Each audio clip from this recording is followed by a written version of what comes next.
Halo sob, apa kabar nih? Santuy kan? Informasi kita kali ini yaitu tentang kedua angkatan bersenjata Indonesia yang sangat ditakuti dunia. Bahkan Amerika sendiri sangat mengagumi kekuatan dari kedua pasukan ini. Yap, sebenar sekali, Kopassus dan juga Kopaska. Nah, yang menjadi pertanyaan banyak manusia penjuru dunia saat ini, apa sih perbedaan di antara keduanya? Lebih gila dan sadis mana antara kedua pasukan elit ini, Kopassus atau Kopaska? Jika kau penasaran, simak hingga selesai cuy. Santuy sambil ngopi dan ketawa happy. Kopassus dan Kopaska adalah dua unit elit dalam angkatan bersenjata Indonesia yang memiliki peran dan fokus yang berbeda-beda. Berikut adalah perbedaan antara kedua pasukan.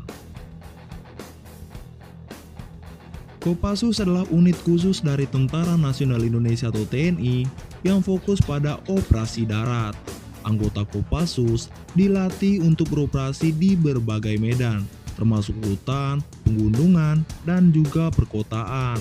Tugas utama Kopassus mencangkup intelijen, pengintaian, operasi khusus, dan serang langsung. Mereka sering digunakan dalam misi anti-terorisme, penyelamatan sandera, dan juga operasi khusus lainnya.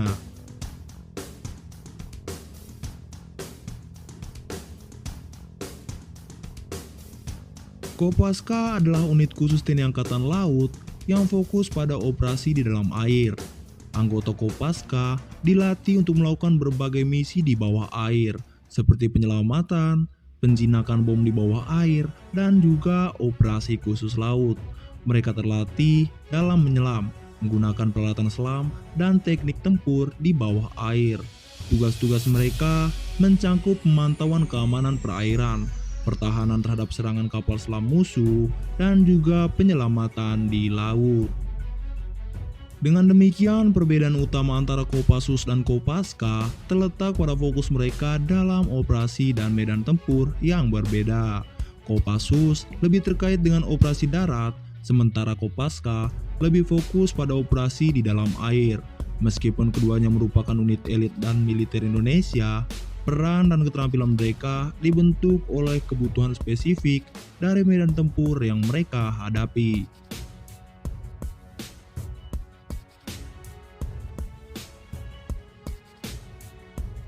Tujuan utama Kopassus atau Komando Pasukan Khusus adalah untuk menjadi kekuatan elit dalam Tentara Nasional Indonesia atau TNI yang memiliki kemampuan untuk menjalankan operasi khusus yang kompleks dan berbahaya. Berikut adalah beberapa tujuan utama dari Kopassus. Kopassus bertujuan untuk selalu siap bertempur dalam berbagai situasi dan juga medan, baik di dalam maupun di luar negeri. Mereka dilatih secara insentif untuk menghadapi tantangan-tantangan ekstrim dalam pertempuran. Salah satu tujuan utama Kopassus adalah untuk melaksanakan operasi khusus seperti misi anti-terorisme, penyelamatan sandera, penyusupan, pembebasan sandera, dan juga operasi intelijen kritis. Kopassus memiliki peran penting dalam pengintaian dan pengawasan. Mereka dilatih untuk mengumpulkan intelijen dan melakukan pengawasan terhadap musuh, baik di medan perang maupun di belakang garis musuh. Salah satu tujuan Kopassus adalah untuk terus meningkatkan keterampilan dan kemampuan personilnya melalui pelatihan yang insentif dan berlanjutan. Hal ini dilakukan untuk memastikan bahwa anggota Kopassus selalu siap menghadapi tugas-tugas yang kompleks dan berbahaya. Sebagai bagian dari TNI, Kopassus berkontribusi dalam menjaga keamanan dan kedaulatan negara Indonesia. Mereka siap bertindak dalam situasi darurat dan konflik bersenjata untuk melindungi negara dan rakyatnya. Dengan demikian, tujuan utama Kopassus adalah untuk menjadi kekuatan khusus yang sangat terlatih dan siap bertempur dalam berbagai situasi, serta untuk melaksanakan operasi-operasi khusus yang mendukung kemampuan dan kedaulatan negara Indonesia. Tujuan utama Kopaska atau Komando Pasukan Katak adalah untuk menjadi unit dalam Angkatan Laut Indonesia yang memiliki kemampuan khusus dalam operasi bawah air dan maritim. Berikut adalah beberapa tujuan utama dari Kopaska. Kopaska bertujuan untuk selalu siap bertempur dalam operasi-operasi bawah air.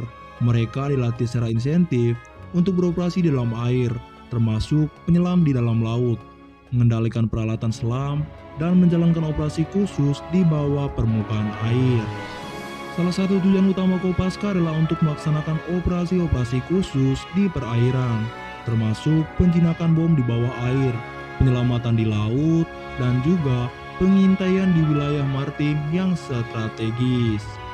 Kopaska memiliki peran penting dalam peraturan terhadap ancaman di laut, termasuk serangan kapal selam musuh dan kegiatan-kegiatan ilegal seperti penyelundupan senjata atau narkotika. Mereka bertindak sebagai kekuatan yang siap bertindak untuk melindungi perairan Indonesia. Tujuan utama Kopaska adalah untuk mengingatkan keterampilan dan kemampuan personilnya melalui pelatihan insentif dalam berbagai aspek operasi bawah air dan maritim. Hal ini dilakukan untuk memastikan bahwa anggota Kopaska selalu siap menghadapi tantangan-tantangan di lingkungan laut yang kompleks. Sebagai bagian dari Angkatan Laut Indonesia, Kopaska berkontribusi dalam menjaga kedaulatan negara, terutama di wilayah perairan Indonesia yang sangat luas. Mereka siap bertindak dalam situasi darurat dan konflik maritim untuk melindungi kepentingan negara Indonesia. Dengan demikian, tujuan utama Kopaska adalah untuk menjadi kekuatan elit dalam operasi bawah air dan juga maritim, serta untuk melaksanakan operasi-operasi khusus yang mendukung keamanan dan kedaulatan perairan Indonesia. Nah, selesai sudah video kita kali ini. Jika yang bermanfaat, jangan lupa untuk di-share. Poin penting dan poin yang kita tangkap hari ini, tugas Kopassus dan Kopaska itu sama, tapi kedaulatan mereka yang berbeda, ada yang di darat dan juga ada yang di laut.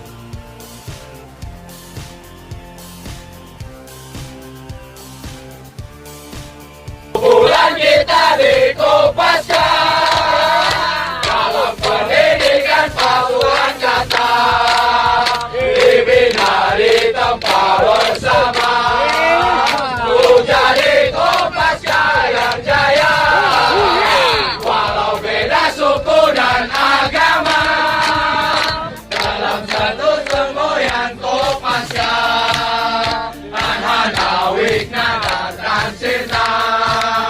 Itulah semboyan Kopaska.